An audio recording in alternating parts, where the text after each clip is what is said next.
বলো না মা। খনার ভিটায় জন্ম তাঁর, ইনি ভারতের অলঙ্কার, অন্তরে সন্ন্যাসিনী, বাংলা তথা জগতের জ্যোতিষ জননী, ভক্ত মঙ্গলার্থে পরমাত্মার পরম সাধিকা খনামা। কি করেন আমাদের জন্য খনামা? প্রতি শুভ যোগে ব্রহ্মময়ী তপস্যা, উগ্রতারা, দশ মহাবিদ্যা, নবগ্রহ, অর্ধনারীশ্বর, পারিজাত নীল সরস্বতীর মহাযজ্ঞ করেন। সবটাই করেন ভক্তদের মঙ্গলার্থে।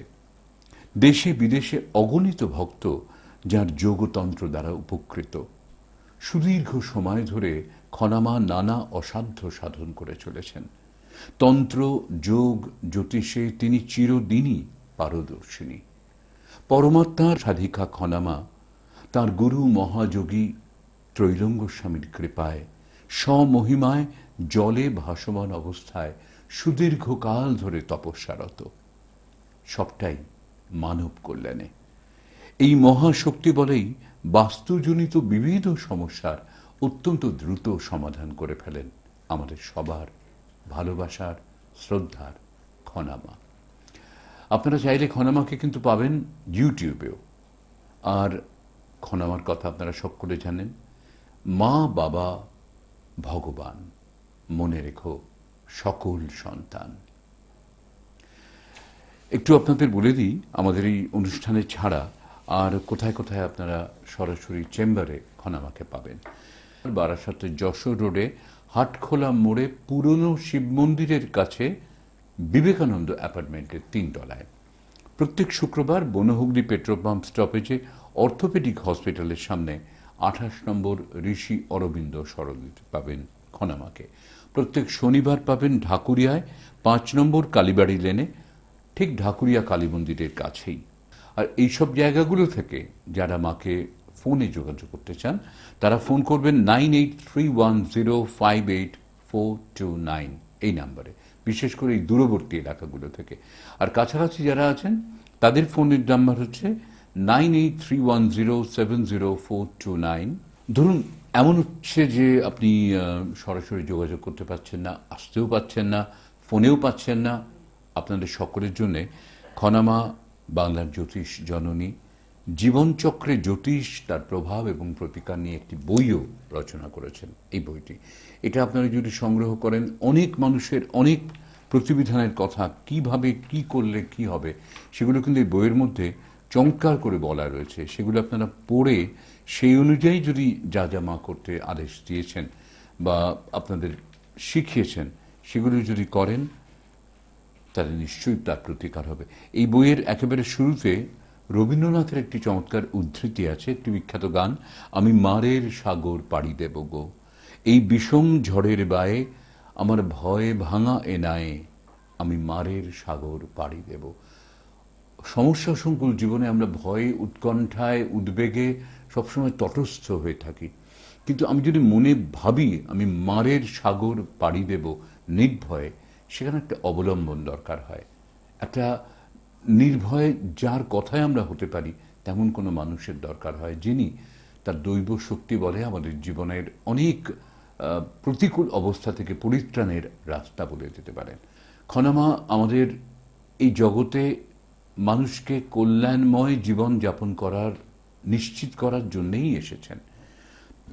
কেউ ভাববেন না যে আমার এমন সমস্যার থেকে পরিত্রাণের কোনো রাস্তা আমি পাচ্ছি না, আমার জীবন জ্বলে পুড়ে অশান্তিতে শেষ হয়ে গেল। উনি বারবার বলেন, না, হবে না এ কথাটা বলো না, হবে না, পারবো না এগুলো নয়, হবে, হবে জয়, হবে জয়, হবে জয় রে, ও হে বীর হে নির্ভয়, হবে জয়। সেই নির্ভয় ভাবটা মনের মধ্যে ফুটিয়ে তোলার জন্য, সেই বীরত্বকে মনের মধ্যে নিয়ে আসার জন্যেই খনামায়ের মতো কাউকে দরকার। আবার চলে এলাম প্রাণ ভরা ভালোবাসা নিয়ে। আমার এখানে চলে আসা উদ্দেশ্য একটাই, জেনে রেখো সবাই, আমরা সবাই মিলে ভালো থাকতে চাই। আর সেটি সর্বদাই সর্বদাই সবাই মিলে ভালো থাকতে চাই। সবাই মিলে ভালো থাকাকে ভালো থাকা কয়, একা একা ভালো থাকা নয়। সেই কারণে আমি বলি সবাই মিলে ভালো থাকতে হয়। আর সবাই মিলে ভালো থাকা, একটি পরিবারের সবাই মিলে ভালো থাকা, আত্মীয় স্বজন মিলিয়ে ভালো থাকা, একা ভালো থাকা ভালো লাগে না, কিন্তু সবাই মিলে ভালো থাকতে বড়ই ভালো লাগে।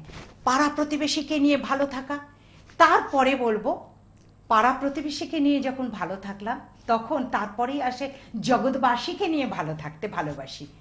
আমি কে? আমি আর কেউ না, আমি তোমাদের মা। আমি ভারত মাতার সাধনা করি, ভারত মাতার সাধনা করি বলেই জগৎবাসীকে নিয়ে ভালো থাকতে ভালোবাসি। কারণ ভারত মাতা তো সেই আদর্শই দেন, সেই শিক্ষাই দেন। তাই ভারত মাতাকে ভালোবাসা সকলের প্রয়োজন, ভীষণভাবে প্রয়োজন। আর যে কথা বলি বারবার, আজও বলি সে কথা আরও একবার, সেটি হলো, আমি তো বলেছি আমার গুরুদেব, তোমাদেরকে জানিয়েছি বহুবার, আমার গুরুদেব আমাকে স্বপ্নাদেশে নির্দেশ করেছেন। সেই গুরুদেব হলেন জগৎগুরু তৈলঙ্গ স্বামী, যিনি কাশী বেনারসে চলন্ত শিব ছিলেন, চলন্ত শিব, চলতি ফিরতি শিব। ঘন্টার পর ঘন্টা, দিনের পর দিন, মাসের পর মাস জলে ভেসে যার দিন কাটত, সেই পরমাত্মা জানি না কেন আমার ওপরে কৃপা করেছে। কি কারণে কৃপা করেছেন বলবো আর একদিন, কিন্তু কৃপা করেছেন, তার কৃপাতে আমি চলছি। আমাকে তিনি বললেন, এই একটি সংসারের জন্য তোর পৃথিবীতে আসা নয়, জগৎ সংসারের কল্যাণ করার জন্য তোর পৃথিবীতে আসা। আমি যখন বললাম, হে গুরু, হে প্রভু, এই গুরু দায়িত্ব তুমি আমায় কেন দিচ্ছ গুরু, আমি কেমন করে এমনি কাজ করব শুরু? গুরু বললেন, তিনি স্বপ্নাদেশে আমাকে বললেন, আমার আশীর্বাদ রইল তোর ওপর, তুই পারবি, তুই পারবি, তোর দ্বারাই সব কিছু সম্ভব হবে, তুই অসম্ভবকে সম্ভব করতে পারবি। তাই তো তার কৃপাতেই জলে ভাসা, তার কৃপাতেই তোমাদেরকে ভালোবাসা। তিনি কৃপা করেছেন বলেই তোমাদেরকে এত ভালোবাসতে পারি, তিনি আশীর্বাদ করেছেন, কৃপা করেছেন বলেই তোমাদেরই জন্য মঙ্গলের কারণে আমি জলে ভাসতে পারি। আর আর তোমরা বলো, আমি সদা হাসতে পারি। সদা হাসি কেন? খুশিতে থাকি, আর সেই খুশি সকলকে বিতরণ করতে চাই। যেমন আমরা পুরীর মহাপ্রসাদ যখন জোগাড় করি, সকলের বাড়ি বাড়ি, আপনজনদের, পরিচিত জনদের বাড়ি বাড়ি সবাইকে বিতরণ করি, ওরে পুরীর মহাপ্রসাদ সবাই মিলে খা। ঠিক সেরকম এই যে ঈশ্বরের দেয়া মহাপ্রসাদ, এই হাসি সবার সঙ্গে খুশিতে মিলিয়ে দিতে চাই। আর তার জন্যই তো আমি বলি, কেউ যে যেখানে দূর দূরান্তরে আছো, যে যার ঘরে আছো, কেউ ম্রিয়মান হয়ে কষ্ট করে থাকবে না। কেউ বলবে না আর পারছে না, কেউ বলবে না আর হলো না। আমি বলি, যদি কারো হবার হয় তো তোমারই হবে, জানিও নিশ্চয়, হবেই হবে জয়, আর নাইকো ভয়। তাই জন্য সদাই বলতে হয় মানুষের জীবনের বীজ মন্ত্র, বলো না কাতর স্বরে বৃথা জন্ম এ সংসারে। জীবনে সমস্যা হতেই পারে, ভয় কি? আমি তো আছি তোমাদের সকলের তরে, আমি আছি তোমাদের সকলের তরে। আর আমি এই মুহূর্তে এসে গেছি তোমাদের সকলের ঘরে, তোমাদের সঙ্গে অনেক অনেক অনেক প্রাণের কথা বলার তরে। এই যে প্রাণের কথা বলবো, তোমরা তোমাদের অমূল্য সময় বার করে নিয়ে শুনবে। তার মধ্যে থেকে তোমাদের তো ভাবতে হবে, টিভিটা চলছে, যে যেখানে বসে আছো, কেউ বা এসিতে, কেউ বা ফ্যানের নিচে বসে আছো, ফ্যানটি চলছে, এসিটি চলছে, তাহলে সব কিছুর তো মূল্য আছে। আর সেই মূল্যবোধ জানাটাই উচিত, জীবনের মূল্যবোধ, অর্থের মূল্যবোধ, সময়ের মূল্যবোধ। যে জানে, যে বোঝে, সেই সময়টাকে ঠিক মতন পরিচালিত করতে পারে। সেই পরিচালিত করতে গেলে ভালো থাকার শেষ নেই, ভালো থেকে ভালো আরো ভালো।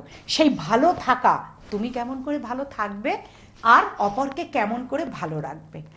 অনেক মা চেম্বারে আসে, ফোন করে, বলে যে মা তোমার অনুষ্ঠান শুনে আমার মেয়ে আছে শ্বশুরবাড়িতে, তাকে ফোন করেছি, আমার বোন আছে তাকে ফোন করেছি, আত্মীয় স্বজনদের ফোন করেছি, এই টাইমে মায়ের অনুষ্ঠান হয় রে, শুনবি, অনেক কিছু জানতে পারবি, আর পেন খাতা নিয়ে বসবি। মাঝে অনেক রকমের মন্ত্র বলে দেয়। ঠিক কথা, আমার কাজ, আমি ছলে বলে কলে কৌশলে কারুকে বলি না এসো, আমার কাছে চলে এসো, আমার চেম্বারে চলে এসো, না, কখনোই না। ছলে বলে কলে কৌশলে আমি তোমাদের ডাকি না, ডাকতে লাগে না। তোমাদের নিজেদের তাগিদে তোমরা এতই চলে আসো, যারা চেম্বারে যাও তাদেরকে বলতে হয় না, তারা জানো কীরকম ভিড় হয়। আমাকে সেই ভিড় সামলাতে হয়, সেই ভিড়টা আমাকে সামলাতে হয়। আমি তো একা মানুষ, কত দিকে সামলাবো। তোমাদের জন্য টিভি প্রোগ্রাম করব, তোমাদের জন্য চেম্বার করব, তোমাদের জন্য তীর্থে যাব, তোমাদের জন্য জলে ভেসে জপ করব, তোমাদের জন্য যজ্ঞ করব, তোমাদের জন্য তীর্থে গিয়ে তপস্যা করব, তোমাদের জন্য রাত্রি জেগে নক্ষত্র অনুযায়ী পুজো পাঠ যজ্ঞ করব। তো একটি মা, তবু কখনো মনে হয় না আর পারি না। তোমরা বলো মা তোমার মতন জলে ভাসতে তো কেউ পারে না। আরে বাপু, এক একজন তো এক একটা সাবজেক্ট নিয়ে পাশ করে, স্পেশাল হয়। আমাকে ঈশ্বর ওই সাবজেক্টটা দিয়েছেন, আমি সেই তাঁর কৃপাতে ওই সাবজেক্টটা করি, আমি ওই জলে ভেসে জব করি তোমাদের জন্য। তোমাদের ধারণা হয় মাই বোধহয় সব পারে। আমি বলি সবাই সব পারে, যদি তারা ইরা সুষুম্না পিঙ্গলা নারী জাগ্রত করতে পারে। যেদিন তাদের কুলকুণ্ডলিনী জাগ্রত হয়ে যাবে, তারা সব দায়িত্ব নিতে পারবে, সব কাজ করতে পারবে। যখন আমরা ভারতের সাধক সাধিকা বইগুলো পড়ি, তখন সেখানে কি একজন সাধক থাকে, একজন সাধিকা থাকে? তা তো না। একই সময়, একটি সময় 1900 সালে, 1800 সালে, 1700 সালে, যে সময় রামকৃষ্ণদেব এসেছিলেন, রানী রাসমণি এসেছিলেন, সারদা মা এসেছিলেন, স্বামীজি এসেছিলেন, সেই সময়কার কথা ভাবো। কত শত মহাপুরুষরা সেই সময় এসেছিলেন আমাদের সকলের মঙ্গলের জন্য। তিনি তো উপর থেকে পাঠিয়ে দেন যে এর দ্বারা এই কাজ হবে, এর দ্বারা এই কাজ হবে। আমরা সবাই তো তাঁরই সন্তান, তার পাঠানো, তার প্রেরিত সন্তান। আমাদের সকলের মধ্যেও সেই শক্তি আছে, খালি দরকার সেই শক্তিটিকে জাগিয়ে নেয়া, যেন সময়ের মূল্যায়ন বোধ হয় সকলের মধ্যে। সকলেই যেন একটু জপ করে, পুজোটা যেন ঠিক করে করে, এক মন এক প্রাণ দিয়ে যেন মানুষের কাজ করে। যারা করতে পারবে তারাই সকলের মঙ্গল ঘটাতে পারবে। তাই আমি সকলকে ভালোবাসি, সকলকে শ্রদ্ধা করি, সকলেই আমার আপনজন। যারা যা কাজ করছে তারা যেন মনে হয় আমারই সন্তানের কাজ করে দিচ্ছে। আর আমি তোমাদের বলি, তোমরা এইটা মনে রাখবে, আমার হয়ে রাত্রে যখন তোমরা ঘুমোতে যাবে, জোয়ারের গঙ্গা জল ঘরেতে রাখবে। গঙ্গা জল গঙ্গার থেকে তো আনতে হয় জানো, পূর্ণিমায় জল আনলে বেশি ভালো হয়। আর সব সময় জোয়ারের গঙ্গা জলটি ঘরে রাখতে হয়। ভাটার গঙ্গা জল দিয়ে অশুভ ক্রিয়ার কাজ হয়, ভাটার গঙ্গা জল দিয়ে মা কালীর পুজো এবং তন্ত্রক্রিয়ার পুজোর কাজে লাগে। আর গৃহস্থের কল্যাণের মঙ্গলের জন্য জোয়ারের জল কাজে লাগে। সেই জোয়ারের জল একটু গায়ে ছিটিয়ে নেবে, যখন রাত্রে ঘুমোতে যাবে বিছনায় জোয়ারের জল ছিটিয়ে দেবে। তাহলে তোমাদের জীবনের অনেক দুর্ভোগ কেটে যাবে। নিয়মে আছে জানো, যেমন সকালবেলায় আমরা সকলেই জেনে গেছি, প্র্যাকটিস হয়ে গেছে সকলেরই, যে বাসি জামা কাপড় ছাড়তে হয়। আর একটা জানো কি, রাত্রে ঘুমানোর সময় সারাদিনের ক্লান্তির জামা কাপড়, খাওয়া দাওয়ার জামা কাপড় ছেড়ে একটি ফ্রেশ কাঁচা ড্রেস পরে ঘুমোতে হয়। এতে ঘুম ভালো হয়, অশুভ গ্রহের প্রভাব আসতে পারে না, অশুভ আত্মা দৃষ্টি দিতে পারে না। কারণ তোমার ওই যে জোয়ারের জলটি দিয়ে নিচ্ছ, তাহলে তোমার উপরে অশুভ গ্রহের প্রভাব, অশুভ আত্মার প্রভাব, অশুভ কোনো রকম গ্লানি তোমার উপরে আসবে না। প্রত্যেকেই এটি মনে রাখবে যে ফ্রেশ ড্রেস পরে ঘুমোবে, কাঁচা একটি পোশাক পরে, ঢিলা পোশাক পরে, কাঁচা পোশাক পরে ঘুমোতে যাবে। আর জোয়ারের গঙ্গা জল ছিটিয়ে নিয়ে ঘুমোতে হবে। এইটি মায়ের কথাটি মনে রাখতে হবে। শোয়ার সময় রাখতে প্রতিদিন মাকে বাবা মনে রাখবে এইটুকুন, বাপু মনে রেখে কি করবে, জোয়ারের গঙ্গা জল একটু ছিটিয়ে নেবে, খনামা বলেছে। এতে তোমাদের সকলের মঙ্গল হবে, সকলের ভালো হবে। আমরা জানি অমাবস্যা প্রয়োজন কতখানি। আমার কাছে অন্তত মনে হয়, আমি যেভাবে তন্ত্রক্রিয়া করি, দশমহাবিদ্যার কাজগুলো করি, সেইভাবে আমার মনে হয়, এবং শিবের জন্য মহা মৃত্যুঞ্জয় যজ্ঞ করি, সেইভাবে আমার মনে হয় যে যে অমাবস্যায় আমরা সূর্যগ্রহণ পাই, যে পূর্ণিমাতে আমরা চন্দ্রগ্রহণ পাই, আমার মনে হয় ভীষণ ভীষণ ভালো যোগ এসে গেল তোমাদেরকে গোলযোগ থেকে কাটাবার জন্য। গোলযোগ থেকে কাটাবার জন্য ভালো যোগ, আমরা তার অপেক্ষায় থাকি, আমি তার অপেক্ষায় থাকি। অমাবস্যায় তোমরা তোমাদের নিজেদের ভালোর জন্য কাজ করবে। কি কি ভালোর জন্য? যাদের অফিসে কোনো রকম দুষ্টুমি বুদ্ধি চক্রান্ত চলছে, চাকরি পাওয়া চাকরি যেন চলে যায় এরকম ভাব, কিংবা চাকরিতে ট্রান্সফার হয়ে যাওয়ার যোগ, কিংবা চাকরি স্থানে মারাত্মক গোলযোগ তোমাকে নিয়ে চক্রান্ত কিছু চলছে, কিংবা চাকরির স্থানে প্রমোশনের জায়গায় ডিমোশন হয়ে গেল, এরকম কোনো গোলযোগ যাদের আছে, যাদের অর্থের কষ্ট, যাদের ব্যবসার কষ্ট, তাদের জন্য আমি বলে দিচ্ছি একটি মন্ত্র এবং নিয়ম বলে দিচ্ছি। নিয়মটি হচ্ছে একটু সিদ্ধি জোগাড় করবে, আমি লিখে এনেছি বলে দিচ্ছি তোমাদেরকে। একটি সিদ্ধি, 3টি হরিতকি, একদম ভালো করে লিখে নাও, একটু সিদ্ধি অল্প, আর 3টি হরিতকি, 3টি জায়ফল, 3টি লেবু, 3টি হরিতকি, 3টি জায়ফল, 3টি লেবু একত্রিত করবে। 28টি জবা ফুলের কুঁড়ি 28টি রাখবে। আর কি রাখবে? 28 টুকরো কাঁচা হলুদ। আর কি করবে? 28টি সরিষা, গুনে গুনে 28টি সরিষা। বকুল ফুল 28টি। বকুল তলা, বকুল গাছ কোথায় আছে একটু জেনে নেবে, না হলে ফুলের দোকানে আগের থেকে বলে রাখলে তারা জোগাড় করে দেবে। 28টি বকুল ফুল, 28টি মাসকলাই, দশকর্মা ভাণ্ডারে পেয়ে যাবে মাসকলাই। আর কি করবে? লাল চন্দন, লাল চন্দন একটুখানি সেখানে রাখবে। একটি লাল শালুতে মুড়ে একত্রিত করে এই সব জিনিসগুলোকে রাখবে। সবগুলোই দশকর্মা ভাণ্ডারে পাওয়া যাবে, ফুলের দোকানে পাওয়া যাবে, পাড়ার থেকে সংগ্রহ করবে। কোনোটাই আমি বললাম না ছলে বলে কলে কৌশলে আমার চেম্বারে আসতে হবে, আমার চেম্বার থেকে পাওয়া যাবে, তা না গো, এত ভিড় থাকে, এই সমস্ত কারণের জন্য তোমাদেরকে ডাকতে পারি না, তোমরা একটু নিজেরা কষ্ট করে সংগ্রহ করে নিও। আর হচ্ছে মন্ত্রটি বলবো। মন্ত্রটি হচ্ছে কালিকা, দশমহাবিদ্যার প্রথম ক্রিয়া হচ্ছে কালিকা মন্ত্র।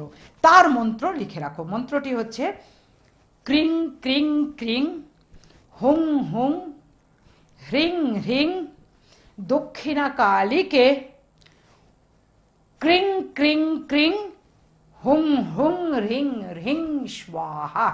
আমি তো সহজে বললাম, লিখতে তো তোমাদের খুব কষ্ট হচ্ছে বুঝতে পারছি, চিন্তা নেই, আমি ধীরে ধীরে বলছি। লেখো, ওং একটা লেখো, সব কিছু লেখার আগে একটা ওং লিখতে হয়। ওং ক্রিং ক্রিং ক্রিং, 3 বার ক্রিং ক্রিং ক্রিং হয়েছে। আমার বই যাদের কাছে আছে, আমার বইয়ে, আমার যে লেখা বইটি বেরিয়েছে জগৎ সংসার, আমার মনে হয় প্রায় প্রত্যেকের ঘরে ঘরে আছে, সেই বইয়ে কিন্তু এই লেখাটি পেয়ে যাবে। আর হচ্ছে ক্রিং ক্রিং ক্রিং লিখলে হুং হুং, দুবার হুং হুং, তারপরে আবার হ্রিং হ্রিং, তারপরে আবার লেখো ক্রিং ক্রিং ক্রিং 3 বার, আবার লেখো হুং হুং 2 বার, আবার লেখো হ্রিং হ্রিং স্বাহা। এই মন্ত্রে আমরা 1000টি বিল্লপত্র, আমার যজ্ঞ যখন দেখবে ঝুড়ি করে অনেক বিল্লপত্র রাখে, 1008টি বিল্লপত্র এই মন্ত্রর দ্বারায় অগ্নি সংযোগ করা হয় ঘৃত সহ। আর তৎসহ ওং সাহা এখানে শেষ হলো, আমাদের বলতে হয়, আমি বলি সাহা বলে ইদম অগ্নয়ে, এমনি করে সুর করে বলি। কিভাবে বলি বলতে ইচ্ছা করছে, শুনে নাও। আমি বলি ওং ক্রিং ক্রিং ক্রিং হুং হুং হ্রিং হ্রিং ক্রিং ক্রিং ক্রিং হুং হুং হ্রিং হ্রিং স্বাহা ইদম অগ্নয়ে বলে বিল্লপত্রটি দিতে হয় এই 3টে আঙ্গুল দিয়ে। অনেকে দেখি হোম করছে, যজ্ঞ করছে, ভয় পেয়ে যায়, ভুল করছে, একই মুঠো করে হোমার দিচ্ছে না, নিয়ম না, জানতে হয়। ঠিক সঠিক নিয়মে কাজ করলে অসম্ভবকে সম্ভব করা যায়। এমনি করে 3টে আঙ্গুলে করে, বিল্লপত্র যখন দিই এমনি করে 3টে আঙ্গুলে করে, ঘৃত গাওয়া ঘি, গাওয়া ঘির মধ্যে বিল্লপত্রটিকে দিয়ে সেই ঘি আর বিল্লপত্র সহ অগ্নিকে দিতে হবে, যেন মনে হবে সেখানে মা কালী আবির্ভূত হয়েছে, তার লকলকে জিহ্বা হাঁ করে রয়েছে, আমি দিলাম, তিনি গ্রহণ করলেন, প্রীত হলেন, খুশি হলেন। তার আগে মা কালীর হোমকুণ্ডটা কিভাবে সাজানো হয় সেটাও তোমরা জানো। এমনি করে পুজো করতে হয়। এমনি করে পুজো করলে তোমরা কি উপকারটি পাবে, সেটি হলো তোমাদের মনোবাসনা পূর্ণ হবে, কর্মস্থানের ঝঞ্ঝাট কেটে যাবে। কবে কিরম করতে হবে? পরপর 7টি অমাবস্যা দেখে দেখে এইরকম ক্রিয়াগুলো করবে। তোমরা যারা আমার উপর দায়িত্ব দাও তোমাদের পুজোগুলো করে দেওয়ার জন্য, আমি করে দিই, কিন্তু আমি এটা তোমাদের উপর দায়িত্ব দিচ্ছি তোমাদের মঙ্গলের জন্য, তোমরা তোমাদের উপকার করার জন্য এই ক্রিয়াটি করে নাও বাপু, তাতে তোমরা অনেক ভালো থাকবে। সময় বলছে আমায় যেতে হবে চলে, মনের কথাটি বলে, তাই মনের কথাটি বলে যাচ্ছে আমি চলে। কিন্তু আমি কথা দিলাম আবার আসবো চলে, সকল মনের কথা উজাড় করে বলবো বলে। বহু আশা নিয়ে আমি এলাম এই পৃথিবীতে। মানুষের মাঝে ভগবান আছে সেটি খুঁজে নিতে। তোমাদের সকলের চৈতন্য হোক, তোমাদের সকলের মঙ্গল হোক। মঙ্গলময় ঈশ্বর সদাই তোমাদের সঙ্গে থাকুন। তোমরা সকলে অনেক ভালো থাকো, অনেক ভালো থাকো, অনেক ভালো থাকো। কে তুমি মা বলো না